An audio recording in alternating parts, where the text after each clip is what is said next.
আমাৰ অতিথি হিন্দুত্ববাদী নেতা সত্যৰঞ্জন বৰা। আজি আলোচনাৰ বিষয় শ্ৰীমন্ত শংকৰদেৱ সংঘ, সনাতন ধৰ্ম আৰু সনাতন ধৰ্মৰ আচলতে আহোম জনগোষ্ঠীৰ লগত সংঘাত, এক বিশেষ স্পৰ্শকাতৰ বিষয় লৈ আহিছো আৰু ইয়াত আমি নিমন্ত্ৰণ জনাইছো হিন্দুত্ববাদী নেতা সত্য। নিশ্চয় আপোনাক শেহতীয়াকৈ শংকৰদেৱ সংঘৰ সম্পৰ্কত যি বিতৰ্ক চলি আছে, আপোনাৰ মন্তব্য কি? প্ৰথমে এই কথাটো আমি স্বীকাৰ কৰিব লাগিব যে শ্ৰীমন্ত শংকৰদেৱ সংঘ উত্তৰ পূব ভাৰতৰ সৰ্ববৃহৎ সামাজিক, সাংস্কৃতিক আৰু ধৰ্মীয় তথা আধ্যাত্মিক সংগঠন। এই কথাটো আমি স্বীকাৰ কৰি ল'ব লাগিব। আৰু লগতে এই কথাও স্বীকাৰ কৰি ল'ব লাগিব যে শ্ৰীমন্ত শংকৰদেৱ সংঘ মানেই মহাপুৰুষ শ্ৰীমন্ত শংকৰদেৱ নহয়।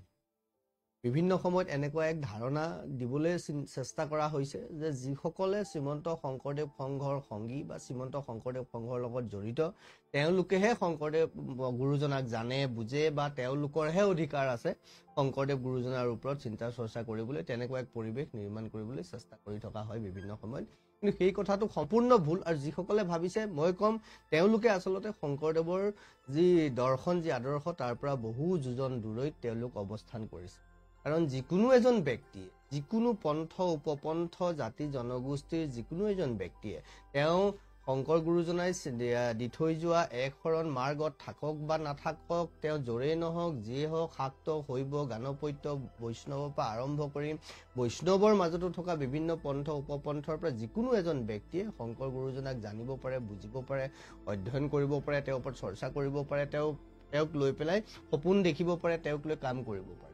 গতিকে এতিয়া কথাটো হ'ল, এই যিটো পৰিৱেশ শেহতীয়াকৈ সৃষ্টি হৈছে শংকৰদেৱ গুৰুজনাক কেন্দ্ৰ কৰি, আচলতে শংকৰদেৱ গুৰুজনাক কেন্দ্ৰ কৰি বুলি ক'লে ভুল কোৱা হ'ব। শংকৰদেৱ সংঘক শংকৰদেৱ গুৰুজনাক কেন্দ্ৰ কৰি লৈ পেলাই শংকৰদেৱ সংঘই যি পৰিৱেশ সৃষ্টি কৰিছে, তাতে মেডাম মেফি কৰাক লৈ পেলাই এগৰাকী, কেৱল মেডাম মেফি বুলিয়েই নহয়, বিভিন্ন সময়ত তেওঁলোকে গাহৰি পালন কৰা, কুকুৰা পালন কৰা, চকলং বিয়ালৈ যাওঁতে তেওঁলোকক এনেকুৱা ধৰণৰ কথা বতৰাবোৰত তেওঁলোকে আঁতৰাই ৰখা বা দণ্ড দিয়া কিছুমান কাম কৰি আহিছে। আৰু এই কথাবোৰৰ কাৰণে তাইপাই মানে আহোম জনগোষ্ঠীয় যিটো যুৱ সংগঠন, তেওঁলোকে শ্ৰীমন্ত শংকৰদেৱ সংঘৰ সংবিধানখন জ্বলাই দিয়ে। ইয়াত মই স্পষ্টকৈ সামাজিক মাধ্যমত কৈছোঁ, এখন কিতাপ জ্বলাই দিয়াটো, সংবিধান মানে এখন গ্ৰন্থ, এখন পুথি, এখন কিতাপ যিয়ে নহওক জ্বলাই দিব পৰাটো। আগতে এটা সময় এনেকুৱা গৈছে, আমিও কৈছিলোঁ যে এনেকুৱা বিভৎস কথা কিছুমান আমিও কৈছোঁ যে কোৰাণখন জ্বলাই দিব লাগে, কিন্তু আমি কিন্তু কোৰাণ জ্বলাবলৈ যোৱা নাছিলোঁ কেতিয়াও। কথাটো এনেকুৱা, আপুনি কোৱাটো আৰু সেই কথাটো কৰাটোৰ মাজত অকণমান ভাবিব লাগিব। যিহেতু এখন কিতাপ আপুনি দহন কৰিছে নহয়, কিতাপ মানে শব্দ আমি ব্ৰহ্ম বুলি কৈছোঁ, এই পুথি বুলি কৈছোঁ। ভাগৱতৰ আধাৰত শংকৰ গুৰুজনাৰ কীৰ্তন নামঘোষাৰ আধাৰতেই যেতিয়া আপুনি কাম কৰিব, যিকোনো এখন কিতাপেই নহওক, সেইখন যদি অশ্লীল কিতাপ নহয় বা অশ্লীল কথা বতৰা যদি আছে, তেতিয়া বেলেগ কথা, এইবোৰ পুৰি পেলাবলগীয়া বস্তু। কিন্তু যদি সমাজ বিৰোধী নহয়, তেতিয়ালৈকে আপুনি সেইখন দহন কৰাটো অনুচিত বুলি মই ভাবিছোঁ। বাৰু যি নহওক, কিন্তু এই কথাটো মই এইটোও ক'ম যে এই দহন ক্ৰিয়াটোৰ কাৰণে উচ্চতালে কোনে আচলতে বা এই ধৰণৰ পৰিৱেশটো কোনে আনিলে। বিভিন্ন সময়ত আমি এই কথাটো চিন্তা কৰোঁ যে ক্ৰিয়া এটা হোৱাৰ পিছত প্ৰতিক্ৰিয়াটো কিয় এনেকে দিলে, তেওঁলোকে এনেকুৱা কিয় কৰিলে, তেনেকুৱা কিয় কৰিলে, এইটো কিয় কৰিলে, সেইটো কিয় কৰিলে, এই ধৰণৰ কথাবোৰ বেছি আলোচনা হয়। কিন্তু এই কামটো কৰিবলৈ কোনে উচতালে বা তাৰ কাৰণটো কি আছিল, ট্ৰিগাৰিংটো ক'ৰ পৰা হ'ল? আমি গুলিটো দেখিছোঁ, কিন্তু কোনোবাই ট্ৰিগাৰটো টিপিব লাগিব নহয়, ট্ৰিগাৰটো ক'ৰ পৰা হ'ল সেইটো কিন্তু আমি আলোচনা নকৰোঁ। গতিকে এই ক্ষেত্ৰত দুখ দুয়ো পক্ষৰে আছে, আৰু দুয়ো পক্ষই এই ক্ষেত্ৰত কিন্তু শেহতীয়াকৈ আপোনাৰ থানাত গোচৰ দিয়াৰ পৰা আৰম্ভ কৰি দুয়ো পক্ষই যি ধৰণৰ কাৰ্যকাৰ্য আৰম্ভ কৰিছে, সমাজৰ কাৰণে, অসমৰ কাৰণে কিন্তু শুভ হোৱা নাই। এঘৰীয়াকৰণ বা শুদ্ধিকৰণ কৰা হয় শংকৰ সংঘৰ বিভিন্ন সময়ত আমি দেখা যাওঁ, বিতৰ্কৰ মাজত সোমাই আৰু সংবাদ মাধ্যমৰ ব্যক্তি হিচাপে আমালৈ তেনেকুৱা ধৰণৰ বাতৰিবোৰ সময় আহি থাকে। আৰু বিশেষকৈ শংকৰ সংঘত কিমান প্ৰাসংগিক আচলতে ইয়াত অতি দুখৰ কথা, মই এই কথাটো আপোনালোকক ক'ব খুজিম যে শ্ৰীমন্ত শংকৰদেৱ সংঘই কিহৰ ভিত্তিত এঘৰীয়া কৰে বা অকলশৰীয়া কৰে সেইটো মই ক'ব নোৱাৰোঁ। কাৰণ মহাপুৰুষ শ্ৰীমন্ত শংকৰ গুৰুজনাই যি চিন্তা আমাক দি থৈ গৈছে, সেই চিন্তাত কিন্তু কোনো ধৰণৰ জাত পাতৰ বিচাৰ নাই।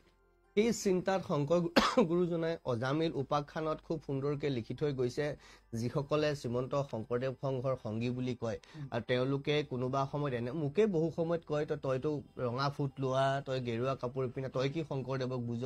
আমি বাৰু নুবুজো, ঠিক আছে, আপোনালোকে সেইটো নিজৰ বস্তু বুলি ভাবিছে আৰু সেইকাৰণে আজি এই বেমেজালিটো হৈছে।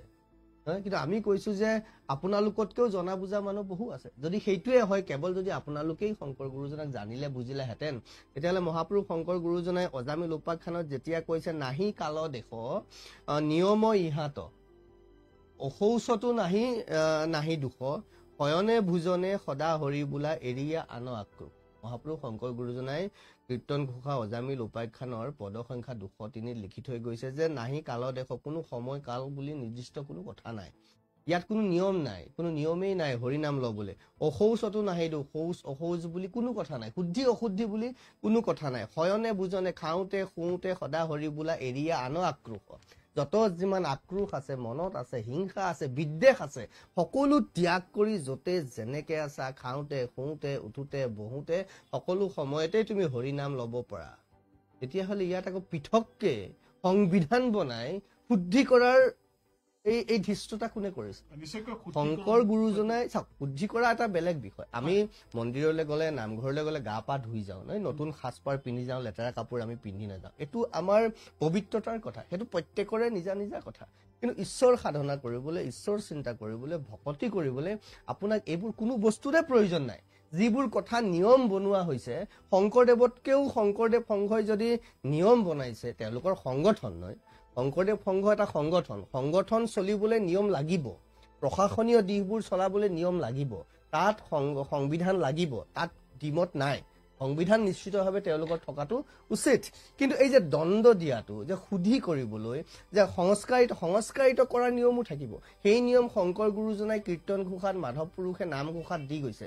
তাৰ পিছত শুদ্ধি অশুদ্ধি বুলি কৰিবলৈ, শুচি অশুচি কৰিবলৈ তেওঁলোকে বেলেগকে তাৰ পৰা কিবা নিয়ম কৰিব লাগিব, সেইটো মই ভাবিছো শংকৰ গুৰুজনাৰ প্ৰতি তেওঁলোকে ধৃষ্টতা কৰিছে। আৰু এটা প্ৰসংগ চাওক, দণ্ড বিধান আছে সমাজ এখনত, সমাজ ব্যৱস্থাত। আপোনাৰ গাঁৱতো যদি কিবা এটা সমস্যা হয়, আপোনাৰ দণ্ড বিধান আছে। ভাৰতৰ সংবিধানেও আপোনাৰ দণ্ড বিধান দিছে, যাক আজিকালি ভাৰতীয় ন্যায় সংহিতা বুলি কৈছে। আগতে ইণ্ডিয়ান পেনেল কোড আছিলে, সেইকাৰণে কোৰ্ট কাছাৰীবোৰ আছে।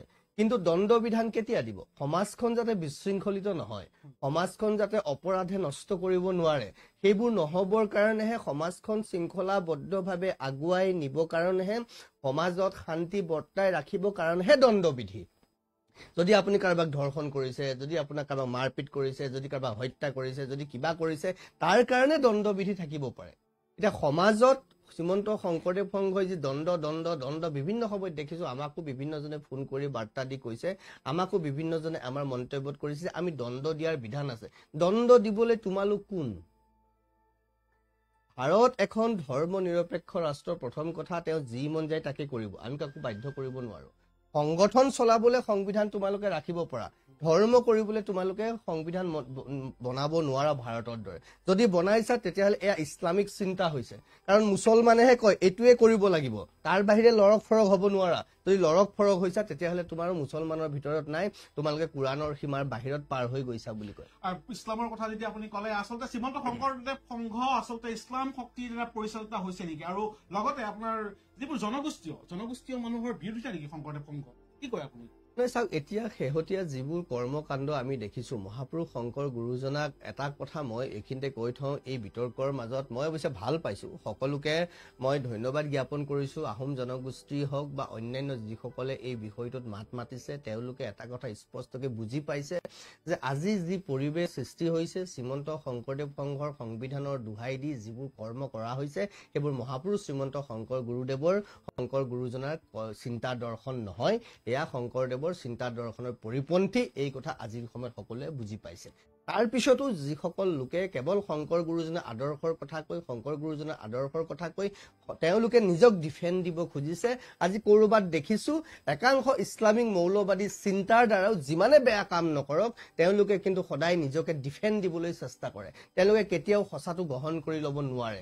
এই যিটো মৌলবাদী চিন্তা, যিটো ধৰ্মান্ধতা, ধৰ্মৰ নামত যিটো মানুহক তিৰস্কাৰ কৰা, মানুহক নষ্ট কৰাৰ যিটো প্ৰৱণতা, কেৱল ইছলামিক আৰু যিটো আমাৰ খ্ৰীষ্টিয়ান মিছনেৰীৰ যিটো ফিলচফি, সেই ইছলামে কয় কেৱল ইমান আনা মানে মুমিনবিলাক যিসকলে ইছলাম ধৰ্ম গ্ৰহণ কৰিছে তেওঁলোকহে জন্নতগামী, বাকীবোৰ কাফেৰ, বাকীবোৰক মাৰি পেলাব লাগে, কাটি পেলাব লাগে, এই ধৰণৰ বক্তব্য কোৰাণত লিপিবদ্ধ আছে। এইটো মৌলবিক ফাণ্ডামেণ্টেলিষ্ট চিন্তা, ইছলামিক ফাণ্ডামেণ্টেলিষ্ট চিন্তা। আজিৰ তাৰিখত শ্ৰীমন্ত শংকৰদেৱ সংঘও সেই চিন্তাটো লৈছে।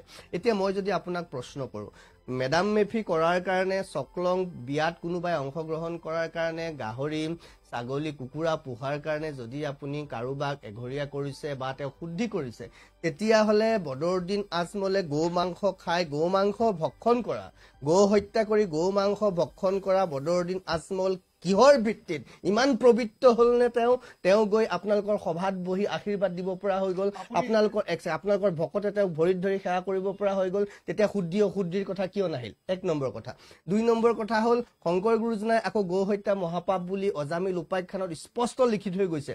তাৰ পিছতো তোমালোকে শংকৰ গুৰুজনাৰ মতাদৰ্শ বাদ দি এৰি থৈ পেলাই সেই তেনেকুৱা সেই গৌ ভক্ষণকাৰীসকলক লগত লৈ তোমালোকে তাত জিকিৰ গাব দিছা, তোমালোকে শংকৰ সংঘৰ অধিৱেশনৰ মাজত বহুৱাই তেওঁলোকক নমাজ পঢ়িবলৈ দিছা, তেতিয়া তোমালোকৰ শুদ্ধি অশুদ্ধিৰ কথাবোৰ কলৈ যায়? কেৱল মই শক্তি পূজা কৰোঁ, সেইকাৰণে মই তাত যাব নোৱাৰো, মই অসুস্থ। কিন্তু আজি অসমৰ মুখ্যমন্ত্ৰীগৰাকী হওক, সেইদিনা দেখিছোঁ বিজেপিৰ ৰাজ্যিক সভাপতিগৰাকী গৈছে, তেওঁলোকতো ঘূৰশাক্ত মানুহ, তেওঁলোক গ'লে কিয় অশুদ্ধ নহয় তোমালোকৰ মঞ্চখন? তাৰমানে দুখীয়া মানুহ গাহৰি ছাগলী কুকুৰা পুহি দুখীয়াসকলে নিজৰ পেট পুহিবলৈ কাম কৰিছে, তেওঁলোকৰ ওপৰত তোমালোকৰ শুদ্ধি অশুদ্ধিৰ বিচাৰ কৰি দিছা। কিন্তু হিমন্ত বিশ্ব শৰ্মা ডাঙৰীয়া অসমৰ মুখ্যমন্ত্ৰী, দিলীপ শইকীয়া ডাঙৰীয়া অসমৰ ভাৰতীয় জনতা পাৰ্টীৰ সভাপতি, তেওঁলোক ডাঙৰ ডাঙৰ ৰাজনৈতিক নেতা, বদৰুদ্দিন আজমলে আপোনালোক ডাঙৰ ৰাজনৈতিক নেতা, বিভিন্ন সময়ত হয়তো সহায় কৰিছে, সেইকাৰণে তেওঁলোক শুদ্ধি অশুদ্ধিৰ কথা নাই। তেওঁলোকে নৱৰাত্ৰি পালন কৰক, তেওঁলোকে শিৱৰাত্ৰি পালন কৰক, তেওঁলোকে মছজিদত যাওক, গৌ মাংস ভক্ষণ কৰক, তাৰ মাজত কোনোবাই সেইটো মতলব নাই। তাৰমানে ক'ৰবাত নিজৰ স্থিতি নোহোৱা হৈছে নহয়, সেইটোৱে বুজাব লাগিব। এইকাৰণে কথাটো হ'ল শংকৰ গুৰুজনাই কি কৈছে, সেই তাৰ পৰা যেন বহু যোজন দূৰৈত। আজি ক'লে মোক বেয়া পাব, বেয়া পালেনো কি হ'ব? এই যে মোক বিভিন্নজনে কৈছে আপুনি কালী পূজা কৰা মানুহ কি বুজি নাপাব শংকৰদেৱক, তেওঁলোকতকৈ মই বেছি বুজি পাওঁ শংকৰদেৱ। সেইটো বস্তুটো পাইছে, আপুনি বিভিন্ন ক্ষেত্ৰত ওকালতি কৰা দেখা যায়, আপুনি বেয়া নাপাব, আপুনি ওকালতি কৰা দেখা যায় শ্ৰীমন্ত শংকৰদেৱ সংঘৰ সম্পৰ্কত, কিন্তু আপুনি নিজেই কালী পূজা কৰে। মই তাকে কৈছো, মই এই যে আজি মহাপুৰুষ শংকৰ গুৰুজনাই আমাক কি দিলে? মহাপুৰুষ শংকৰ গুৰুজনাই কৈছে 4 বেদৰ তত্ত্ব এহি মহা ভাগৱত গ্ৰন্থ, গোটেইখন আকৌ কৈছে কীৰ্তন ঘোষাত যে মোক মোক দুখ নিদিবা মহন্তে, এহি গ্ৰন্থ আহিলন্ত বানাৰসী হন্তে। মোৰ সমস্ত পদটো মনত নাই, কিন্তু কথাটো এনেকুৱা হৈছে যে বানাৰসীৰ পৰা এই গ্ৰন্থ আনিছে। ক'ৰ পৰা? বানাৰসী মানে কি? সনাতন হিন্দু ধৰ্ম দৰ্শনৰ সেই ক্ষেত্ৰ, প্ৰাণ কেন্দ্ৰ বানাৰসী। তদুপৰি তেওঁ গোটেই ভাৰতবৰ্ষৰ বিভিন্ন ঠাই ঘূৰি পেলাই কৈছে যে এই ধৰ্ম প্ৰক্ৰিয়াটো সনাতন দৰ্শন, বৃহৎ এটা দৰ্শন, তোমালোকে এইবোৰ মাথা মাৰিব নালাগে, তোমালোক সংসাৰী হোৱা। উত্তৰ পূৰ্বাঞ্চলৰ মানুহখিনি যিহেতু এটা বেলেগ চিন্তাধাৰা, বেলেগ প্ৰকৃতি, বেলেগ ভৌগোলিক সীমা মানে পৰিসৰৰ মাজত ডাঙৰ দীঘল হৈছে, আমাৰ জীৱনশৈলীটো বেলেগ। তোমালোকে ইমান কঠিন ধৰ্ম ধ্যান ধাৰণাৰ মাজলৈ যাব নালাগে, কেৱল ঘৰতে থাকা, য'তে থাকা, যেনেকে আছা, যি কৰি আছা, কেৱল হৰি নাম কীৰ্তন কৰা, হয়নে? তাত পিছতো কোনোবাই যদি পাৰিছে কৰিব দিছে। এতিয়া কথা হ'ল যে ভাৰতবৰ্ষত মহাপুৰুষ শংকৰ গুৰুজনাই এই দৰ্শনটো আনিলে। আজি দুখৰ কথা কি কাৰণে আমি শংকৰ গুৰুজনাৰ এই যুগান্তকাৰী সিদ্ধান্ত, মই কৈছো না, এই সিদ্ধান্ত বিশ্বৰ একমাত্ৰ সত্য শুদ্ধ সিদ্ধান্ত, যি সিদ্ধান্ত কিন্তু আমি ভাৰতবৰ্ষৰ ক'তো নিব পৰা নাই, আনকি অসমতে নিব পৰা নাই। কিয় নিব পৰা নাই? কাৰণ ক'ৰবাত নহয় ক'ৰবাত যিসকলে শংকৰ গুৰুজনাৰ চিন্তা দৰ্শনক আগত ৰাখিছে, তেওঁলোকে ভাবে তেওঁলোকেহে কেৱল শংকৰদেৱৰ ওপৰত অধিকাৰ আছে, কালী পূজা কৰাজনৰ অধিকাৰ নাই শংকৰদেৱৰ ওপৰত, শিৱ পূজা কৰাজনৰ অধিকাৰ নাই শংকৰদেৱৰ ওপৰত, অন্য কোনো পন্থ উপপন্থৰ অধিকাৰ নাই, কেৱল আকৌ মুছলমান কেইটাৰ অধিকাৰ আছে, ইছলামিক আৰবী পঢ়া কেইটাৰ অধিকাৰ আছে আকৌ শংকৰদেৱৰ ওপৰত, কিন্তু বাকী কাৰো অধিকাৰ নাই। কিন্তু ভাৰতবৰ্ষত এই অসমখনক বাদ দি অসমতে উত্তৰ পূৰ্ব জাতি জনগোষ্ঠীৰ, আজি আহোম জনগোষ্ঠীৰ লগত কিয় লাগিছে তেওঁলোকে? মানে তেওঁলোকক বাদ দি যে আৰু কোনোবা মানুহ বিশ্বত পৃথিৱীত আছে, সেইবোৰ তেওঁলোকে ভাবিব পৰা নাই। এইটো তেওঁলোকৰ ধৰ্মান্ধতা। এই কথাটোৱে শংকৰদেৱৰ দৰ্শনৰ পৰা আঁতৰাই লৈ গুচি আহিলে। মই শক্তি পূজা কৰিছো, মই পিতৃ আৰু মাতৃৰ মাজত মই পাৰ্থক্য কৰিব নোৱাৰো। শংকৰ গুৰুজনাই সেইটো পাৰ্থক্য কৰি থৈ যোৱা নাই। এটা মাত্ৰ পদ, অন্য দেৱী দেৱ নকৰিবা সেৱ, এই কথাটো লৈ চিঞৰ বাখৰ হয়। এই কথাটো কিন্তু মূল সংস্কৃত ভাগৱতত নাই। শংকৰদেৱ গুৰুজনাই সংস্কৃত অনুবাদ কৰিছে, সংস্কৃতৰ পৰা ভাগৱতখন অনুবাদ কৰিছে। তেওঁ ভাগৱতখন শংকৰ গুৰুজনে মৌলিক গ্ৰন্থ নহয়। তাৰ পিছতো তেওঁ আনি কৈছে দুৰ্গা ভদ্ৰা আদি কালি হৈবেক তোমাৰ নাম থাকিবা লোকৰ পূজা খাই বুলি দশম স্কন্ধ ভাগৱতত তেৰাই লিখি থৈ গৈছে খুব ধুনীয়াকে। আৰু হৰমোহনতো লিখিছে যে ত্ৰিনয়ন বুলি কৈছে, দেৱ ত্ৰিনয়ন বুলি কৈছে, গৌৰী মা বুলি কৈছে। গৌৰী যাক মাতৃৰ স্থান দিছে শংকৰ গুৰুজনাই, গৌৰীক মানে পাৰ্বতীক মাতৃ বুলি কোৱাৰ লগে লগে তাতকে বেছি ডাঙৰ সেৱা কি থাকিব পাৰে? আমি ঘণ্টা বজাই কিবা কৰি পূজা কৰিব নালাগে নহয়। আমি এগৰাকী নাৰীক মা বুলি সেৱা কৰিছো মানে মোৰ সেৱা হৈ গৈছে। শংকৰ গুৰুজনাই পাৰ্বতীক যেতিয়া মা বুলি সম্বোধন কৰিছে হৰমোহনত, তাতে সেইখিনিয়ে পূজা। এই কথাটো বুজি নোপোৱা সকলে কেনেকে উপলব্ধি কৰিব পাৰিব? আৰু এইটো কাৰণে আমি ভাৰতৰ বৃহত্তৰ পৰ্যায়ত মহাপুৰুষ শংকৰ গুৰুজনাৰ চিন্তা দৰ্শনক আগুৱাই নিব খুজিছো যে কালী পূজা কৰা মানুহ এজনেও, শিৱ পূজা কৰা মানুহ এজনেও, অন্য কিবা কৰা মানুহ এজনেও যে শংকৰদেৱৰ ওপৰত আলোচনা কৰিব পাৰে, তেওঁক আদৰ্শ চিন্তা গ্ৰহণ কৰিব পাৰে, প্ৰয়োজনত গ্ৰহণ কৰিব। আমি যেতিয়া দেখিছে আজি 3 বছৰ আমি শংকৰ গুৰুজনাৰ চিন্তা দৰ্শনক ৰাষ্ট্ৰীয় পৰ্যায়ত প্ৰচাৰ প্ৰসাৰ কৰিব চেষ্টা কৰিছো। মই কালী পূজা কৰা মানুহ, কালী উপাসনা কৰা মানুহ, কিন্তু যেতিয়া আমি শংকৰ গুৰুজনাৰ যি অনুষ্ঠান কৰিছো 3 বছৰ, এইবাৰতো অসমত হ'ব, অসমৰ ৰাইজে দেখিব, তাত কোনো এটা বস্তু কালী পূজাৰ বস্তু আছে নেকি? তাত কিবা বিষয়ত কালী পূজা শক্তি পূজাৰ প্ৰসংগ আহিছে নেকি? আলোচনাত আহিব পাৰে, সেমিনাৰত আহিব পাৰে, কিন্তু পদ্ধতি আমি কি কৰিছো? পদ্ধতি সম্পূৰ্ণ সত্য শুদ্ধ মহাপুৰুষ শ্ৰীমন্ত শংকৰ গুৰুজনাই যি কৰিছে, আমি গুৰু আসন স্থাপন কৰি নাম প্ৰসংগ কৰি পুৱা প্ৰসংগ সন্ধিয়া প্ৰসংগ সম্পূৰ্ণ শ্ৰী গুৰুজনাৰ যি ধৰণে দৰ্শন আদৰ্শ যি ধৰণে দেখুৱাই গৈছে, কৰ্ম যি ধৰণে কৰি গৈছে, আমি তাকে কৰিছো। আমি কিয় কৰিছো? যাতে কালী পূজা কৰা মানুহ এজনেও শংকৰদেৱৰ হৈ কাম কৰিব পাৰে, শিৱ পূজা কৰা মানুহ এজনেও শংকৰদেৱৰ চিন্তা কৰিব পাৰে। এই মেছেজটো দিব লাগিব। শংকৰদেৱক যদি মূৰ বুলি বন্ধ কৰি থওঁ, বাহিৰলৈ যদি উলিয়াই নিদিওঁ, কেনেকে আহিব সেই মানুহখিনি? কাৰণ সেই মানুহখিনিয়ে যিখিনিয়ে শংকৰ গুৰুজনাক জনাই নাই, বুজাই নাই, প্ৰথমে চিনাকি হ'ব লাগিব নহয়। আজি আপুনি মোক চিনাকি কৰি দিছে সত্যৰঞ্জন বৰা, যদি চিনাকিয়ে নহয় শংকৰদেৱ কোন, সত্যৰঞ্জন বৰাই কি ক'ব ইয়াত?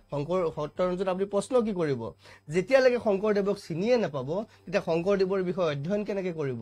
শংকৰদেৱৰ ধৰ্মৰ বিষয়ে জানিব কেনেকে? শংকৰদেৱৰ চিন্তা গ্ৰহণ কৰিব কেনেকে? আৰম্ভণিটো হওক। তাৰ আগতে সেইকাৰণে তেওঁলোকে মোকেই প্ৰশ্ন কৰে। মই কৈছো এই ধৰণৰ প্ৰত্যাহ্বানবোৰ যিসকলে আগুৱাই দিব খোজে, মই সেই প্ৰত্যাহ্বান গ্ৰহণ কৰি আমি আগুৱাই গৈছো। 3 বছৰ আমি কাম কৰি আছো আৰু কাম কৰি যাম। এইটো ঠিক যাওক। মই কালী পূজা বুলি কৰা নাই, মই কৃষ্ণ আৰু কালী পৃথক বুলি ভবা নাই, তেওঁলোকে ভাবিছে। মই বিভিন্ন সময়ত কৈছো যে শংকৰ গুৰুজনাই কৈছে যে যত জীৱ জংগম কীট পতংগম অগণগ জগতেৰিকায়া। আৰু শংকৰ গুৰুজনাই কৈছে যে প্ৰথমে প্ৰণামো ব্ৰহ্মৰূপী সনাতন। সেই ব্ৰহ্মৰূপী সনাতনক তেওঁ প্ৰণাম কৰিছে। আৰু সেই ব্ৰহ্মৰূপী সনাতনৰ বিভিন্ন অংশ বেদতো কৈছে, একম সৎ বিপ্ৰা বহুতা বদন্তি, একে সত্য বাকীবোৰ তাৰ অংশ। শংকৰ গুৰুজনাই কৈছে সকলো তোমাৰ ঈশ্বৰৰ অংশ, তোমালোকেহে কৃষ্ণ। আৰু কৈছে যে আমি ভাবো যে কৃষ্ণ সৰ্বব্যাপী নহয়। কৃষ্ণ যদি সৰ্বব্যাপী হয়, তেতিয়াহ'লে তুমি কৈছা নাই তইতো কালী পূজা কৰ, তই কেনেকে শংকৰদেৱক বুজি পোৱা হলি? কোনোবাইতো শিৱ পূজা কৰে, তই কেনেকে শংকৰদেৱক বুজি পোৱা হলি? তাৰমানে তোমালোকেই কৈছা, এফালে কবা কৃষ্ণ সৰ্বব্যাপী, কৃষ্ণ পৰম ব্ৰহ্ম, আনফালে কবা তই কালী পূজা কৰ, তই শিৱ পূজা কৰ। তাৰমানে কৃষ্ণ বেলেগ, কালী বেলেগ, শিৱ বেলেগ, দুৰ্গা বেলেগ, তাৰমানে কৃষ্ণ সৰ্বব্যাপী নহয়। এই চিন্তাটো শুনিব, এই চিন্তাটো ইছলামিক চিন্তা, এই চিন্তাটো মৌলবাদী চিন্তা।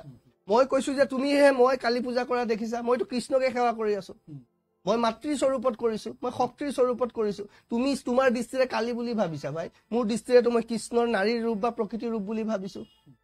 এই দৃষ্টা যে মোৰটোৱে শুদ্ধ হ'ব লাগিব, এইটো কেৱল ইছলামিক চিন্তা, ইছলামিক ফাণ্ডামেণ্টেলিষ্ট, কেৱল মোৰটোৱে শুদ্ধ হ'ব লাগিব টাইপ যিটো কথা। তেওঁলোকে সেইকাৰণে কয় যে আল্লাহ সৰ্বব্যাপী সৰ্বশক্তিমান, কিন্তু আকৌ আমাকে কয় মুছলমানখিনি কাটি পেলোৱা, মাৰি পেলোৱা, কাফেৰ এইটো বোলে। তাৰমানে মই আল্লাহ সৰ্বশক্তিমান নহয়, তাৰমানে মোৰ শৰীৰত আল্লাহ নাই, সেইকাৰণে আকৌ কোৱা আল্লাহ সৰ্বব্যাপী সৰ্বশক্তিমান, কিন্তু এইটো কাফেৰ, ই মুছলমানে কাটি পেলোৱা মাৰি পেলোৱা। তাৰমানে মোৰ গাত আল্লাহ নাই, তেতিয়া আল্লাহ সৰ্বশক্তিমান কেনেকে হ'ল? Same philosophy Sankardev Shankar. কৃষ্ণ সৰ্বব্যাপী আছে, কৃষ্ণ পৰম ব্ৰহ্ম, কৃষ্ণ পৰম শক্তি, আকৌ কালী বেলেগ, আমুক বেলেগ, তামুক বেলেগ। তাৰমানে কি? মানে এই যিটো চিন্তা, সেইকাৰণে ক'ৰবাত দেখা পাইছে যে ইছলামিক মৌলবাদী ফাণ্ডামেণ্টেলিষ্ট যিটো মানে অসম্পূৰ্ণ ৰোগীয়া চিন্তা এটা শ্ৰীমন্ত শংকৰদেৱ শংকৰে ক'ৰবাত নহয় ক'ৰবাত এডপ্ট কৰিছে। আৰু এই কথাটোৱে শংকৰদেৱ গুৰুজনাক বদনাম কৰিছে। আচলতে মই ভাল পাইছো, এতিয়া কিন্তু শংকৰদেৱ গুৰুজনা এই বদনামৰ পৰা ওলাই আহি গ'ল। এই যে বিতৰ্কটো হৈছে, আপোনালোকে মন কৰিছেনে? যিমান চিঞৰ বাখৰ হৈছে তাৰ পৰা এটা কথা স্পষ্ট হৈছে, কোনো এজনেও কিন্তু শংকৰদেৱ গুৰুজনাক তিৰস্কাৰ কৰা নাই। এইবাৰ মই ভাল পাইছো যে অসমৰ ৰাইজে, ভাৰতবৰ্ষৰ ৰাইজে, বিভিন্ন পন্থ উপপন্থৰ মানুহে শংকৰ গুৰুজনাৰ নীতি আদৰ্শক উপলব্ধি কৰিব পাৰিছে আৰু এইটো স্পষ্ট হৈছে যে তেওঁলোকে শ্ৰীমন্ত শংকৰদেৱ সংঘই সঠিক দিশত শংকৰদেৱ গুৰুজনাক মূল্যাংকন কৰি আগুৱাব পৰা নাই। আটাইতকৈ ডাঙৰ কথা হ'ল তেওঁলোকে নিজকে আধ্যাত্মিক বুলি কৈছে। শুনিব দেই, বিগেষ্ট ট্ৰেজেডিটো কি? মই এইকাৰণে কথাখিনি আজি আপুনি মোক কওঁতে মই ভাল পালো ক'বলৈ যে শংকৰ গুৰুজনাক 14 বাৰ খেদিছে, কাৰণ যিয়ে নহওক 14 বাৰ খেদিছে। তাৰ পিছতো কিন্তু শংকৰ গুৰুজনাই কি কৰিছে, নিজৰ যিখিনি কৰ্ম সেইখিনিহে কৰি আছে। তেওঁ কেতিয়াও সেই ৰজাঘৰীয়া মানুহৰ লগত বা যিসকলে তেওঁক খেদি গৈছে, যিসকলে খেদি পঠিয়াইছে, তেওঁৰ প্ৰতি কিন্তু বিদ্বেষ ভাৱ পোষণ কৰা নাই। তেওঁলোকৰ লগত যুদ্ধ কৰিবলৈ ৰাজপথলৈ ওলাই অহা নাই। সেয়া শংকৰ গুৰুজনাৰ আধ্যাত্মিক দৰ্শনৰ তাৰ পৰিসৰ। কিন্তু আজি সেই ব্যক্তিজনক, সেই মহাপুৰুষ মহাত্মাজনক নিজৰ আদৰ্শ বুলি ভবা শ্ৰীমন্ত শংকৰদেৱ সংঘই কোনোবাই সংবিধানখন জ্বলাই দিলে বুলিয়েই আজি ৰাজপথত লাইন লৈ লৈ আদাকে থানাত কেছ দিবলৈ গৈছে।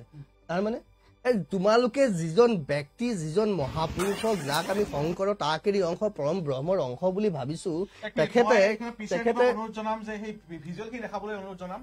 থানাৰ যিটো কেছ দিবলৈ শংকৰ সংঘই গৈ আছে সেইখিনি দেখাবলৈ অনুৰোধ জনাম। আৰু জনগোষ্ঠীৰ লগতে আপোনাক আৰু এটা প্ৰশ্ন সুধি থৈ দিওঁ মই, জনগোষ্ঠীয় আচলতে বিৰোধী নেকি শ্ৰীমন্ত শংকৰদেৱ? আৰু ধনী দুখীয়াৰ মাজত পাৰ্থক্য বিচাৰে নেকি শ্ৰীমন্ত শংকৰদেৱ সংঘই? আপোনাৰ মতে কি আচলতে? ফুটেজসমূহ দেখাই আছে যিখন থানাত দিব। মই সেই কথাটোৱে কৈছো যে যিজন মহাপুৰুষ মহাত্মাই 14 বাৰ অসমৰ পৰা বিভিন্ন সময়ত বিভিন্ন ঠাইৰ পৰা খেদি দিয়াৰ পিছতো যিজন গুৰুৱে একচিত মনে কায় মনো বাক্যে একত থাকি নিজৰ কাম কৰি গ'ল, আজি সেই গুৰুজনাৰ চিন্তা দৰ্শনক শিৰত তুলি লোৱা শ্ৰীমন্ত শংকৰদেৱ সংঘৰ ৰাজপথলৈ কিয় ওলাই আহিব লগা হ'ল? তেওঁলোকে কিয় শংকৰ গুৰুজনাৰ আদৰ্শ ল'ব নোৱাৰিলে? কিয় তেওঁলোকৰ ফালৰ পৰা এই মন্তব্যটো নাহিলে যে ঠিক আছে, তোমালোকে বুজা নাই, তোমালোকে যি কৰিছা কৰিছা, ইয়াৰ উত্তৰ আমাৰ গুৰুজনাই দিব, ইয়াৰ উত্তৰ স্বয়ং ভগৱন্তে দিব, আমি এইবোৰ পথত নাই, আমি নিজৰ কাম কৰিছো। যদি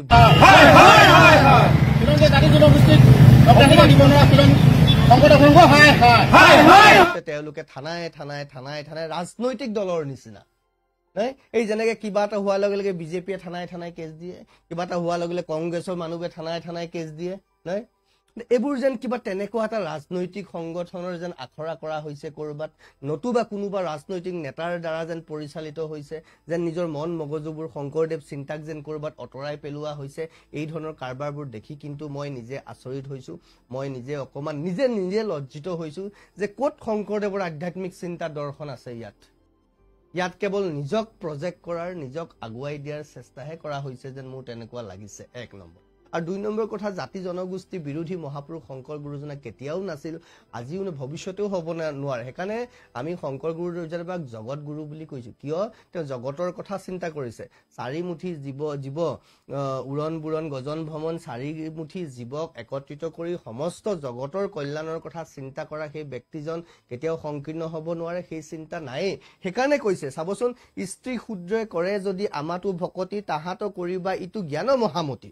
স্ত্ৰী শূদ্ৰ সকলোৱে ল'ব পাৰে শংকৰ গুৰুজনাৰ চিন্তা দৰ্শন। বুজি পাইছেনে? শূদ্ৰ বুলি ক'লে যাক আমি সমাজৰ পিছপৰা বুলি ভাবো, আচলতে সেইটো নহয়, সেইটো কৰ্মৰ ভাগহে।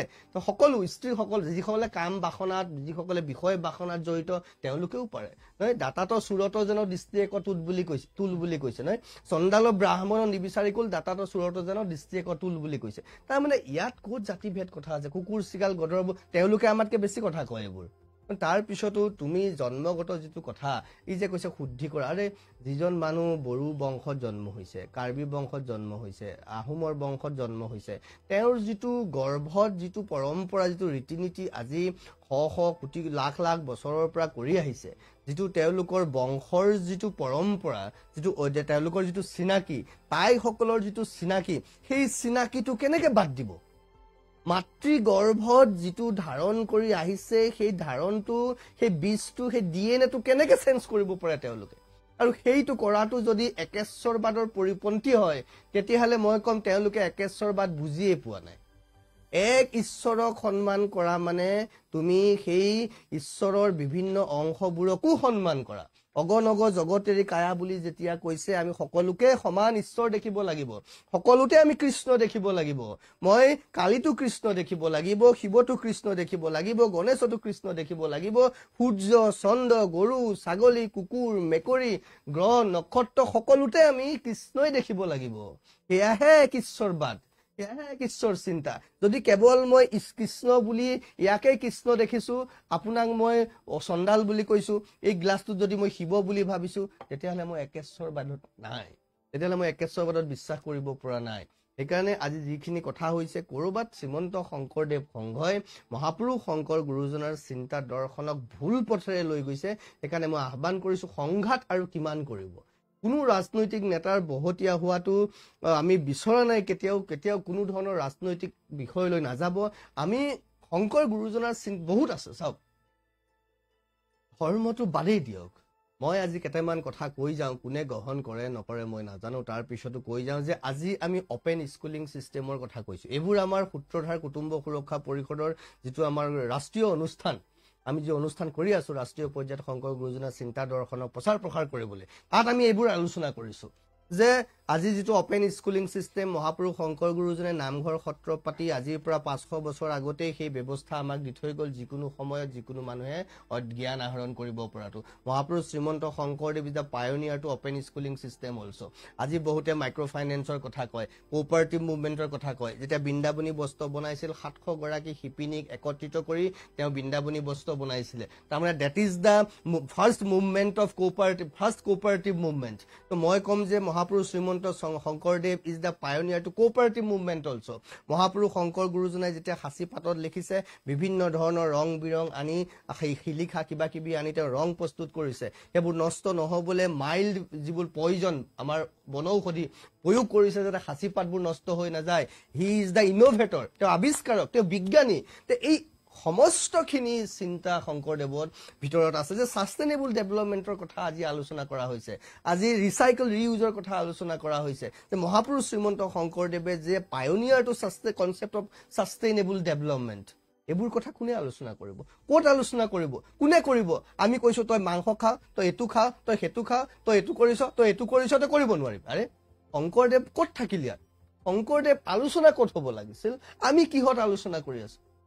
নামটো ব্যৱহাৰ কৰি বেয়া কৰিছে নেকি, কি কয় আপুনি? আৰু আপুনি যদি চাই, মই মোৰ শেহতীয়া গ্ৰন্থ যিখন আছিলে দ্ৰোহ সনাতনত মই খুব স্পষ্টকে লিখিছো, তাত মই লৈ আহিছো কিতাপখন, তাতে মই শ্ৰীমন্ত শংকৰদেৱ সংঘলৈ 5টা প্ৰশ্নও কৰিছিলো।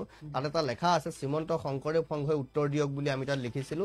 তাতে খুব স্পষ্টকে চাব, আমাৰ ডক্টৰ লীলা গগৈ আৰু মেদিনী চৌধুৰীৰ 2খন গ্ৰন্থ আছে। ডক্টৰ লীলা গগৈয়ে কি বেলিমাৰ গ'ল বোলা কিতাপখনত খুব সুন্দৰকে লিখি থৈ গৈছে, পৃষ্ঠা নম্বৰ 72 আৰু 74। আজি যি চিন্তা, আৰু সেই ধৰণে মেদিনী চৌধুৰীৰ গ্ৰন্থখনৰ নাম হ'ল সৰ্বভাৰতীয় ভক্তি আন্দোলন আৰু শংকৰদেৱৰ মূল্যায়ন। সেই গ্ৰন্থৰ আপোনাৰ 86 নম্বৰ পৃষ্ঠাত এই কথাটো স্পষ্টকে লিখা আছে যে যিটো আজি শ্ৰীমন্ত শংকৰদেৱ সংঘই এইটো কৰিব নাপায়, সেইটো কৰিব নাপায়, আমুকটো নহয়, তামুকটো নহয়, একাদশী ব্ৰত পালিব নালাগে, হোম যজ্ঞ কৰিব নালাগে, দান দক্ষিণা কৰিব নালাগে, শ্ৰাদ্ধ কৰিব নালাগে, আউসী একাদশী ব্ৰত ইত্যাদি পালন কৰিব নালাগে, ল'ৰা ছোৱালীৰ লগতে আনৰ বিয়া বাৰু উপনয়ন আদি হোম যজ্ঞ এইবোৰ একো কৰিব নালাগে, কেৱল নামেৰে কৰিব লাগে, এয়া শংকৰদেৱৰ চিন্তাই নহয়। এয়া কেৱল আৰু কেৱল মুকুন্দদেৱৰ চিন্তা, সত্যৰঞ্জন বৰাই কোৱা নাই। ডক্টৰ লীলা গগৈয়ে তেওঁ বেলিমাৰ গলত লিখি গৈছে। আৰু এই ধৰণৰ চিন্তা কৰাৰ কাৰণে সেই সময়ত মুকুন্দদেৱক আহোম স্বৰ্গদেউ প্ৰতাপ সিংহই আপোনাৰ 1603 পৰা 1641 চনলৈকে তেওঁ ৰজা হৈ আছিলে। সেইখিনি সময়ত আহোম স্বৰ্গদেউ প্ৰতাপ সিংহই মুকুন্দদেৱক মৃত্যুদণ্ড দিছিলে এই বিপথগামী চিন্তা কৰাৰ কাৰণে। আৰু এই কথাটো আচৰিত ধৰণে যে পুৰুষ সংহতিৰ পুৰুষোত্তম দেৱ মানে শংকৰদেৱৰ নাতি আৰু উজনি অসমৰ ব্ৰহ্ম সংহতিৰ বহুকেইখন সত্ৰৰ প্ৰতিষ্ঠাতা বংশী গোপাল দেৱেও মুকুন্দদেৱৰ ধৰ্মীয় মতাদৰ্শৰ বিৰোধিতা কৰিছিল। বুজি পাইছেনে? এই যিটো বিভেদগামী চিন্তা, সেইটো চাওক, পৰৱৰ্তী পৰ্যায়ত মুকুন্দদেৱৰ নতুন ধৰ্মীয় মতবাদৰ প্ৰচাৰে সমাজত বিভেদ সৃষ্টি কৰাত আহোম স্বৰ্গদেৱে মুকুন্দদেৱক প্ৰাণদণ্ড দিছিল। এই যে বিভেদ সৃষ্টি কৰা যিটো চিন্তা শংকৰদেৱৰ চিন্তা হ'ব নোৱাৰে, এইটো মুকুন্দদেৱৰ চিন্তা। আটাইতকৈ ডাঙৰ প্ৰশ্নটো হ'ল মুকুন্দদেৱৰ চিন্তা আনি শংকৰদেৱ সংঘই কিয় শংকৰদেৱৰ চিন্তা বুলি কৈছে? যদি মুকুন্দদেৱৰে চিন্তা লৈছে, মুকুন্দদেৱক কিয় দেখুওৱা হোৱা নাই, মুকুন্দদেৱক কিয় লুকুৱাই থোৱা হৈছে? আৰু এই চিন্তাটো আনি মুকুন্দদেৱক প্ৰাণদণ্ড দিয়া হ'ল। আজিতো মুকুন্দদেৱ নাই, আহোম স্বৰ্গদেৱে প্ৰাণদণ্ড দিছে। সেইকাৰণে মই ভাবিছো আকৌ চাগে যুদ্ধখন আহোমৰ লগতে এইকাৰণেই লাগিছে নেকি, আকৌ কিবা তেনেকুৱা সঠিক সমাধান আহিব নেকি? আমি সঠিক সমাধান বিচাৰিছো, আমি সংঘাত বিচৰা নাই। অসমীয়া জাতিটোৰ বহুত সমস্যা আছে। অসমীয়াক বিভিন্ন বহিৰা শত্ৰুৱে পদে পদে নষ্ট কৰি আহিছে। গতিকে অসমীয়াই আজি বুজক, অসমীয়াই অনুভৱ কৰক, আমাৰ শংকৰদেৱ আমাৰ চিনাকি, আমাৰ সত্তা। শংকৰদেৱক উলিয়াই দিয়ক, শংকৰদেৱক মুকলি কৰি দিয়ক। কালী পূজা কৰা, শিৱ পূজা কৰা, কোনে কি কৰিছে বাদ দিয়ক। শংকৰদেৱক প্ৰথমে চিনাকি হ'বলৈ দিয়ক, তাৰপিছত জনা বুজা সকলে শংকৰদেৱক নিজে নিজে গ্ৰহণ কৰিব। আপোনাক মই কৈ থৈ যাওঁ, আমি উজ্জয়িনত অনুষ্ঠান কৰিছো, উজ্জয়িনৰ পৰা আমাক খবৰ কৰি আছে, আমি শংকৰদেৱৰ ওচৰত শৰণ ল'ব খোজো, আমি শংকৰদেৱৰ ভক্তি মাৰ্গেৰে আগুৱাব খোজো, আমি তাত নামঘৰ প্ৰতিষ্ঠা কৰিব খোজো।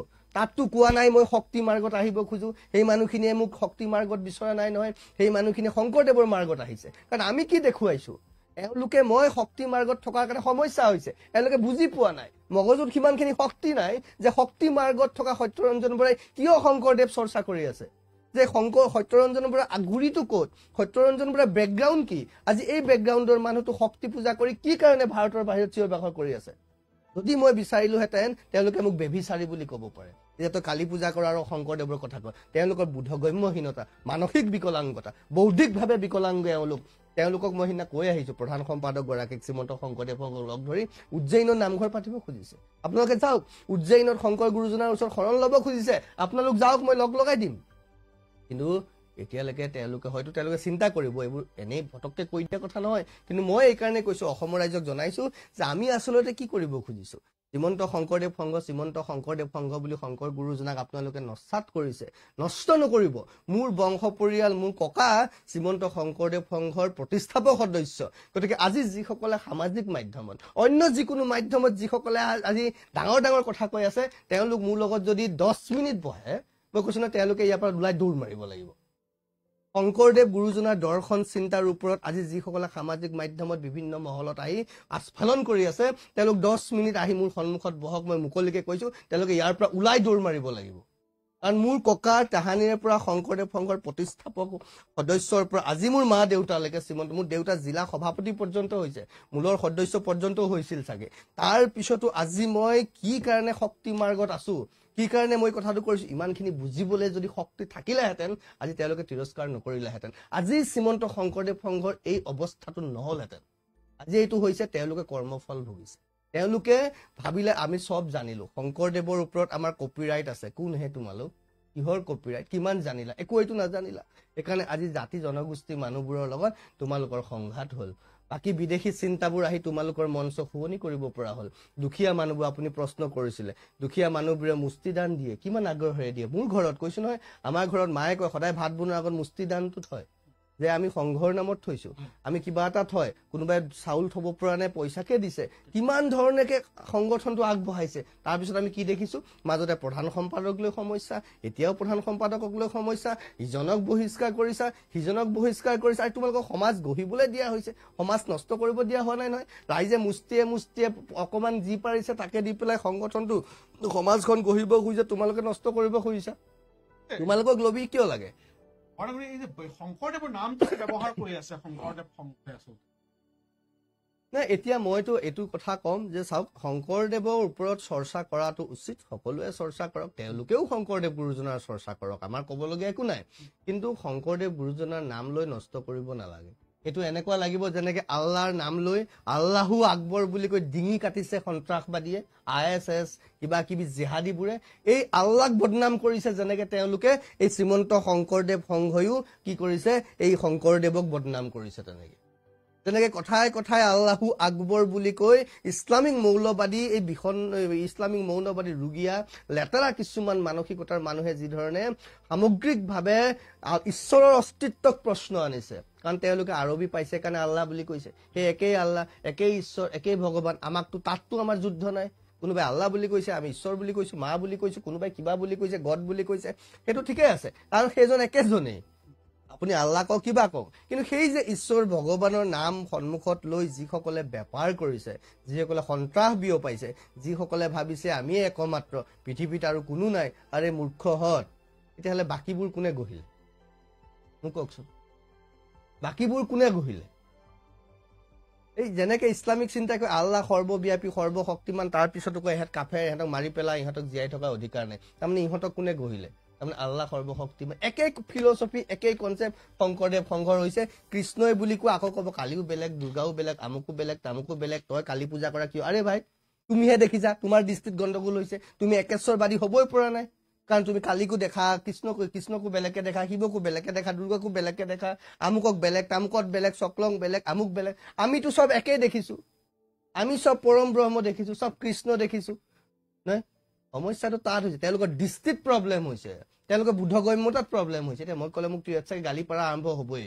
হওক সেইবলৈ মতলব নাই মেছেজ ইতিমধ্যে আহিছে আমালৈ আচলতে আহিব পাৰে পাছতেই আপুনিও শংকৰদেৱ সংঘত আছিলে এতিয়াও আছো মই এতিয়াও আছে কিন্তু আপুনি সংঘত থাকিব লাগিব বুলি কথা নাইতো শংকৰদেৱ চৰ্চা কৰিবলৈ এই পাৰ্থক্যটো ক'ত আগৰ সংঘৰ যিটো আছিল আৰু বৰ্তমানৰ সংঘ পাৰ্থক্যটো আপুনি দেখা পাইছে নেকি পাৰ্থক্য যথেষ্ট আছে আমি যেতিয়া মই নিজে সেৱা বাহিনীৰ দায়িত্বত আছিলো বহু বছৰ আগৰ কথা এইবোৰ আমিতো স্কুলত থাকোঁতেই সেৱা বাহিনীৰ দায়িত্বত আছিলো তেতিয়া মই যেতিয়া সেৱা বাহিনীৰ দায়িত্বত আছিলো তেতিয়া আজি অৱশ্যে তেওঁ কিবা পইচা পাতি খেলি মেলি হ'ল বাবুল বৰা প্ৰধান সম্পাদক শ্ৰীমন্ত শংকৰদেৱ সংঘৰ মৰিগাঁৱতে তেখেতক গেৰুৱা ঘৰ তেখেতকতো অপসাৰণ কৰিলে নে কিবা কৰিলে নাজানো পইচা খেলি মেলি কৰাৰ কাৰণে তেওঁ তেতিয়া সেনা বাহিনীৰ সেনাধিনায়ক আছিলে অসমৰ আজি কোনোবা বেলেগ এজন আছে তেতিয়াই মই হোজাই জিলাৰ শ্ৰীমন্ত শংকৰদেৱ সংঘৰ মই সেৱা বাহিনীত কাম কৰিছিলো মই নিজে সেৱা বাহিনীত আছিলো তাৰপিছত যেতিয়া সত্ৰীয়া হ'ব নে শংকৰী হ'ব যেতিয়া ভূপেন হাজৰিকা ডাঙৰীয়া যেতিয়া আমাৰ সংগীত নাটক একাডেমীৰ চেয়াৰমেন আছিলে তেতিয়া সত্ৰীয়া সংগীতে স্বীকৃতি পাইছে তেতিয়া প্ৰসংগ আহিল সত্ৰীয়া হ'ব নে শংকৰী হ'ব সেই সময়ত শংকৰী কিয় হ'ব সত্ৰীয়া কিয় নহ'ব কিয় শংকৰী হ'ব লাগে সেই দিশত আটাইতকৈ বেছি যুক্তি দিয়া অসমৰ বিভিন্ন ঠাইত বক্তৃতা দিয়া মানুহটো সত্যৰঞ্জন বৰা আৰু এই কথা শ্ৰীমন্ত শংকৰদেৱ সংঘৰ প্ৰাক্তন প্ৰধান সম্পাদক প্ৰয়াত হৰিপ্ৰসাদ হাজৰিকাই খুব ভালকে জানে কাৰণ সেই সময়ত তেখেত আজি ঢুকালে নহ'লে ক'লেহেঁতেন আৰু তেওঁ বুজিছিল কাৰণেই তেওঁ জানিছিল কাৰণেই আমাৰ শংকৰদেৱ গুৰুজনাৰ চিন্তা দৰ্শনক আগুৱাই নিব খোজা সূত্ৰধাৰ অনুষ্ঠানটোত তেওঁ আমাৰ লগত জড়িত হৈ আছিলে দুটা বছৰ তেওঁ যি দুটা বছৰ পাইছে সেই দুটা বছৰ তেওঁ আমাৰ লগত অন্তঃকৰণেৰে আমাৰ লগত জড়িত হৈ আছে আৰু তেওঁ স্পষ্টকৈ কৈছে এনেকৈ যদি আমি আগতেই কৰিব পাৰিলোহেঁতেন শংকৰ গুৰুজনাক ভাৰতত খুব আগতেই আমি প্ৰচাৰ কৰি দিব পাৰিলোহেঁতেন সেই যিটো পৰিৱেশৰ পৰা আজি এওঁলোকে মোক শিকাব শংকৰদেৱ সংঘৰ কথা এওঁলোকে শিকাব যিসকলে নিজে বুজি পোৱা নাই এওঁলোকে কি মূল্য ৰাখিছে শংকৰদেৱৰ আতকে মই কৈছোতো স্কুলত পঢ়াৰ পৰা শংকৰদেৱৰ ওপৰত ৰচনা লিখিছো আৰু ইমান ৰচনা লিখিছো 15 ভিতৰত 15 পাইছো শংকৰদেৱৰ ৰচনা লিখি মই এটা বাক্য এটা শব্দও কাটিব মানে মই নাকাটো যেতিয়া শংকৰদেৱৰ ওপৰত ৰচনা লিখো ইমান ভিতৰৰ পৰা মই শংকৰদেৱক সন্মান কৰো ভাল পাওঁ কিন্তু মই তাৰ পিছতো কালী পূজা কিয় কৰিছো তাৰো কাৰণ আছে সেই কাৰণবোৰ ভৱিষ্যতে জানিব এওঁলোকৰ আগত কৈ লাভ নাই এওঁলোকে বুজিব নোৱাৰে এওঁলোকে এক ঈশ্বৰৰ সত্তা অনুভৱে কৰিব পৰা নাই এক ঈশ্বৰ বুলি কৈ তেওঁলোকে সবকে বেলেগ বেলেগ দেখি ফুৰিছে বুজি পাইছেনে যে অন্ধকাৰত থকা মানুহ এইবোৰ অন্ধকাৰত আহি শংকৰদেৱৰ পোহৰ পাই গ'ল অকামকা দেখি গৈছে তাৰমানে অন্ধকাৰত আছিলেতো ভাবিছে এতিয়া শংকৰদেৱ সংঘ পাই গ'লো এতিয়া চকামকা দেখি গৈছে কি হ'ব এইটো এক শৰণ কি বস্তু পৃথিৱীত এইটোৱে আছে বেলেগ একো নাই কিন্তু এক শৰণ মানে কি সেইটোকে এতিয়ালৈকে বুজিব পৰা হোৱা নাই তেওঁলোকে তে মোক বহুতে কয় মাধৱদেৱ আৰু শংকৰদেৱৰ তৰ্ক বিতৰ্কৰ কথা কয় তেওঁ শাক্ত আছিলে আপুনিনো কি কৰিলে তেতিয়াহ'লে তেওঁতো শৰণ ল'লে আপুনি মাধৱদেৱতকৈ পণ্ডিত নেকি মোক সুধিবলৈ আহে ক'লো সেই মাধৱদেৱ গুৰুজনে যিটো কৈছিলে বলি বিধানৰ প্ৰসংগ আছিল বলি বিধান শাস্ত্ৰসন্মত বিষয় নহয়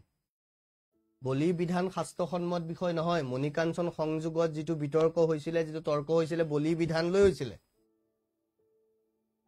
বলি বিধান সত্যৰঞ্জন বৰাই বিশ্বাস নকৰে মই শক্তি পূজা কৰোঁ বলি বিধানত মই শক্তি পূজা নকৰোঁ মই কোনো মদ মাংস দি ভক্তি পূজা মই নকৰোঁ যি কোনোবাই কৰে কৰিব পাৰে সেইটো তেওঁলোকৰ নিজা চিন্তা নিজা পদ্ধতি মোৰ তাত ক'বলগীয়া নাই মই ভক্তি মাৰ্গত আছোঁ ভক্তিৰ আধাৰতেই মই চিন্তা কৰিছোঁ যেতিয়া মই মোৰ সেৱা উপাসনাস্থলীত থাকোঁ যেতিয়া মোৰ চকু বন্ধ থাকে তেতিয়া মোৰ সন্মুখত কোনো বিগ্ৰহৰ প্ৰয়োজন নাথাকে তেতিয়া মই কোনো বিগ্ৰহ মূৰ্তিক মোৰ কাৰণে অপ্ৰাসংগিক তেতিয়া যেনেকৈ আমাৰ ভাগৱতখন আছে আমাৰ গুৰু আসনখন আছে যেতিয়া আপুনি ধ্যানত যাব তেতিয়া ভাগৱত গুৰু আসন আপোনাৰ সন্মুখত একো নাথাকে তেতিয়া শূন্য নিৰাকাৰ সেয়াই এক ঈশ্বৰবাদ য'ত নিৰাকাৰ একো নোহোৱা হৈ যাব গতিকে এইবোৰ কথা থাকিব, এইবোৰ কথা আকৌ পাতিম। কিন্তু কৈছো যে দুখীয়া মানুহখিনিক তেওঁলোকে শাস্তি দিছে, কিন্তু সেই ধৰণে অসমৰ মুখ্যমন্ত্ৰীক আৰম্ভ কৰি বিভিন্ন সময়ত কেৱল মুখ্যমন্ত্ৰীজন মই উদাহৰণহে দিছো, নহলে আকৌ ক'ব মুখ্যমন্ত্ৰীৰ লগত সত্যৰঞ্জন বৰাৰ সমস্যা আছে বুলি ক'ব কিবা।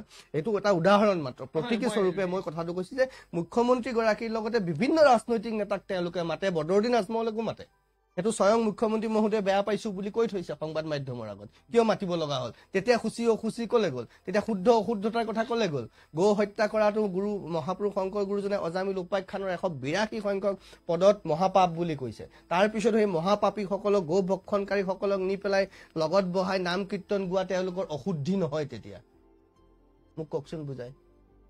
আৰু এটা কথা মই আপোনাক কওঁ, মহাপুৰুষ শংকৰ গুৰুজনাই যেতিয়া বৰগীত লিখিছে নাৰায়ণ কাহে ভকতি কৰো তেৰাত, সেই বৰগীতটো যদি আপোনালোকে খুব সুন্দৰকে চাই, মই কম শ্ৰীমন্ত শংকৰদেৱ সংঘৰ সেইসকল ব্যক্তিক মই প্ৰশ্ন কৰিব খুজিছো আজি এই বিষয়টো লৈ পেলাই, যে শংকৰ গুৰুজনাই কি কৈ গৈছে বৰগীতত, যত জীৱ জংগম কীট পতংগম অগনগ জগতেৰি কায়া, হব কহু মাৰি পুৰত উহি উদৰ নাহি কৰতো ভূত দায়া।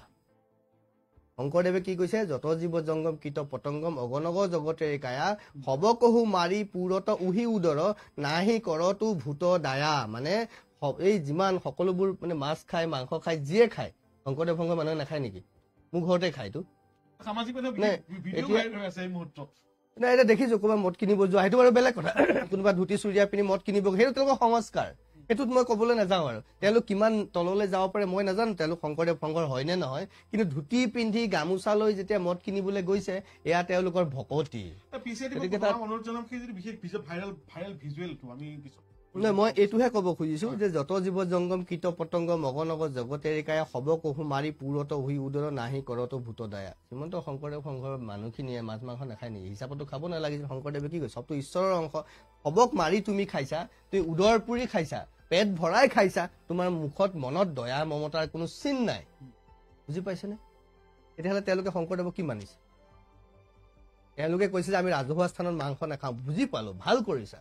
দুখীয়া মানুহ এজনে শ্ৰাদ্ধ অনুষ্ঠানত, বিবাহ আদিত মাছ মাংস দিব নোৱাৰিব পাৰে। That is good, that is appreciable. এইটো খুব সুন্দৰ কথা হৈছে। সমাজখন তেনেকেই গঢ়িব পাৰিব। কোনোবাই যেনে পাৰিব, কোনোবাই নোৱাৰিব, তাতকে সমাজত জীয়াই থাকিম, একাকাৰ হৈ থাকিম। কিন্তু তোমালোকে ঘৰত কি কৰা? শংকৰদেৱে কৈছে যে এই জীৱ জন্তুবোৰ যিবোৰ ভগৱানৰ অংশ, সেইবোৰ মাৰি খাওঁ আমি, আমাৰ কোনো দয়া মমতা নাই। তোমালোকে দেখুওৱা না ভাই, তোমালোকে দেখুওৱা আদৰ্শ। বেলেগক আদৰ্শ ল'বলৈ কৈছে, তোমালোকে দেখুওৱা আদৰ্শ। কিয় দেখুৱাব পৰা নাই? আটাইতকৈ বেছি মুৰ্গীটো খোৱাটো তোমালোকৰ মানুহে, আটাইতকৈ মাংস নহলে মাছ নহলে ভাত নোখোৱা মানুহটো তেওঁলোক। হলে বেয়া পাব। এতিয়া মই তিৰস্কাৰ কৰিব খোজা নাই, কিন্তু প্ৰসংগ হৈছে যে আমি আত্মবিশ্লেষণ কিয় কৰিব পৰা নাই? আত্মবিশ্লেষণ কৰি শুদ্ধ পথেৰে আমি আগুৱাব লাগিব। পৃথিৱীত এনেকুৱা নহয় যে এই আমি অসমীয়া মানুহে কিটা আছো, তাৰ মাজতো আমুক আমুক তামুক এতিয়া সেই কিবা বিজতৰীয়া বস্তু কিছুমান সোমাইছে। আহি বাহিৰৰ কিছুমান, অসমৰ বাহিৰৰ কিছুমান ধৰ্মগুৰু আহি আমাৰ এই খামখেয়ালিৰ মাজত সোমাই আমাক নষ্ট কৰিছে। সেই কথাবোৰো আমি কৈছো। আমাৰ চকু, আমাৰ দৃষ্টি তাত নাই। আমি ক'ত আছো? আমি জাতি জনগোষ্ঠীবোৰৰ লগত। আৰে আছা এইকেইটা মানুহ, এইখিনি মানুহকে যদি তুমি ভালকে ৰাখিব নোৱাৰা কেনেকে হ'ব? আৰু এইখিনিক বাদ দি আৰু মানুহ আছেতো পৃথিৱীখনত, তেওঁলোক মানে মূৰ্খ নেকি?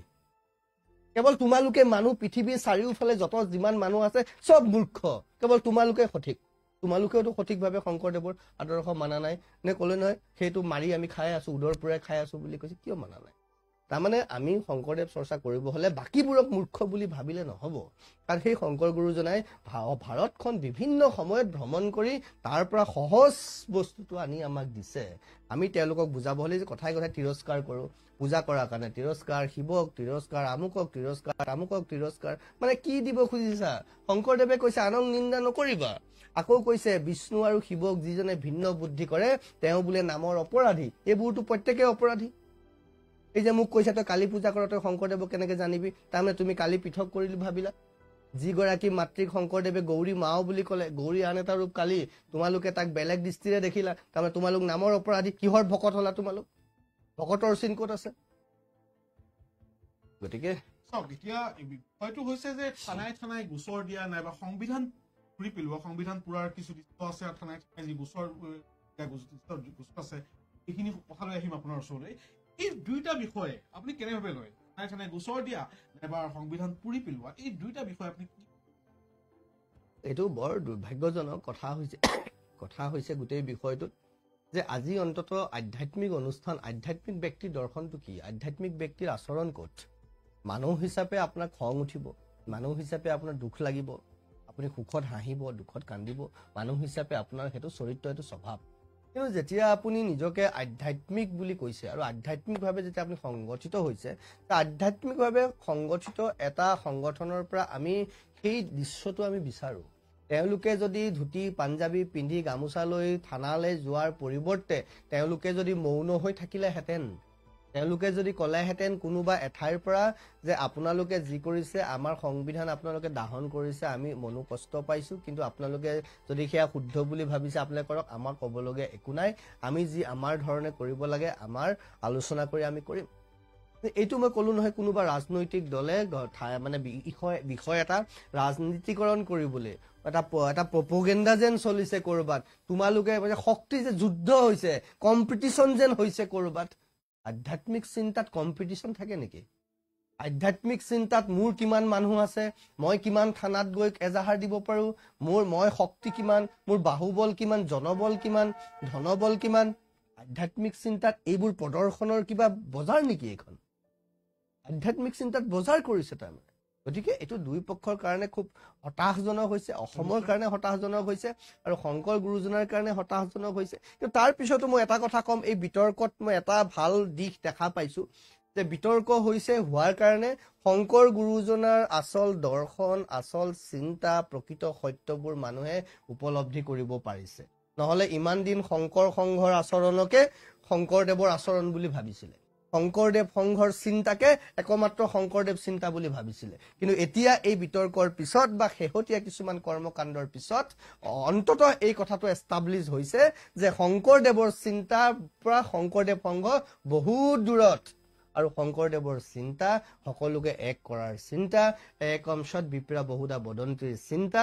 শংকৰদেৱে সেইকাৰণে যেতিয়া কৈছে কীৰ্তনৰ প্ৰথম ঘোষাটোত, প্ৰথমে প্ৰণামো ব্ৰহ্মৰূপী সনাতন সৰ্ব অৱতাৰৰ কাৰণ নাৰায়ণ, তাৰমানে সৰ্ব অৱতাৰ বুলি যেতিয়া কৈছে, নাৰায়ণৰ বিভিন্ন অৱতাৰৰ কথা কোৱাৰ লগে লগে মৎস্য কুৰ্ম নৰসিংহ অৱতাৰৰ কথা আহিব, বিভিন্ন অৱতাৰবোৰৰ কথা আহিব।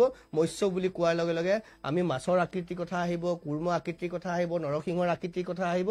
তাৰমানে আগত যিটো ক'লে প্ৰথমে প্ৰণামো ব্ৰহ্মৰূপী সনাতন, ব্ৰহ্ম পৰম ব্ৰহ্ম নিৰাকাৰ, তাৰপৰা যেতিয়া ক'লে সৰ্ব অৱতাৰৰ কাৰণ নাৰায়ণ, তাৰমানে সগুণ আৰু নিৰ্গুণ আৰু সগুণ, নিৰাকাৰ আৰু আকাৰ থকা প্ৰত্যেকটো বস্তুকে শংকৰ গুৰুজনে স্বীকাৰ কৰি গৈছে। সেইকাৰণে যত জীৱ জংগম কীট পতংগম অগণগ জগত তাৰা জগতেৰি কায়া বুলি কৈছে, সেই কথাটো স্পষ্ট। আকৌ তদুপৰি শংকৰ গুৰুজনাই কীৰ্তন ঘোষাত খুব ধুনীয়াকৈ স্পষ্ট কৰি গৈছে, নাম অপৰাধত গুণ নাম যত বিষ্ণু শিৱৰ, তাক ভিন্ন বুদ্ধি কৰে যিটো নৰ, নামৰ সিও মহা অপৰাধী, নৰ কত পৰে দৈবে নবাধি। শংকৰ গুৰুজনাই কি কৈছে, যত যিমান বিষ্ণু শিৱৰ যত যিমান নাম আছে, সহস্ৰ নাম বুলি যিটো কয়, বিষ্ণুৰ সহস্ৰ নাম, শিৱৰ সহস্ৰ নাম, যত যিমান নাম আছে তাক যদি কোনোবাই পৃথক বুলি ভাবে, তেওঁলোকেতো পৃথক বুলিয়ে ভাবিছে। এই যে মোক কৈছে তই কালী পূজা কৰ, শংকৰদেৱক কি বুজি পাওঁ, তোমালোকে কালী বুলি ভাবিছা, মই কালী বুলি ভবাই নাই, মইতো কৃষ্ণ স্বৰূপ পৰম ব্ৰহ্মৰ স্বৰূপ বুলিহে ভাবিছোঁ, পৰম ব্ৰহ্মৰ নাৰী স্বৰূপ মাতৃস্বৰূপ বুলি ভাবিছোঁ, পৰম ব্ৰহ্মৰ প্ৰকৃতি স্বৰূপ বুলি ভাবিছোঁ, তুমিহে পৃথক ভাবিছা।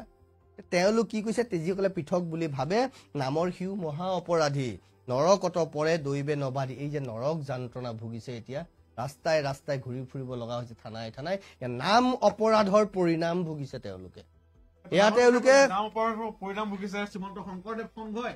শ্ৰীমন্ত শংকৰদেৱ সংঘই এই বিষয়ে কিয় মতামত দিব পাৰে, আমাৰ কমেণ্টত দিব পাৰে, আমি তাৰ সত্যৰঞ্জন বৰাৰ পৰা এইসমূহ প্ৰশ্ন অৱতাৰণা কৰিম, মতামতসমূহ প্ৰেৰণ কৰিব পাৰে। আমি বৰ বেছি সময় নল'ম। আৰু আপোনাৰ এই বিষয়টোৰ ওপৰত আচলতে যি সামগ্ৰিক যিটো বিষয় হৈ আছে, এই বিষয়টোৰ ওপৰত আপোনাৰ বিশেষ কিবা ক'ব লগা আছে নেকি?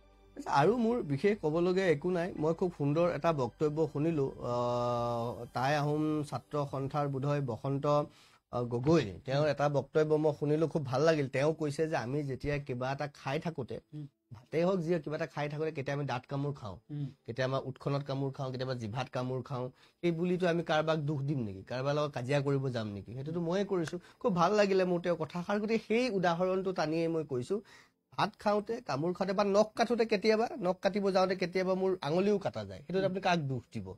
হয়, কথাটো তেনেকুৱা। এইবোৰ হয় বাচন দুটা তিনিটা থাকিলেই খেলিং মেলেং লাগে, শব্দ কিছুমান হৈ থাকে। গতিকে এইবোৰ হ'ব পাৰে, এইবোৰ হোৱাটো স্বাভাৱিক। এইবোৰ হৈছে মানে আমাৰ মাজত আন্তৰিকতা আছে।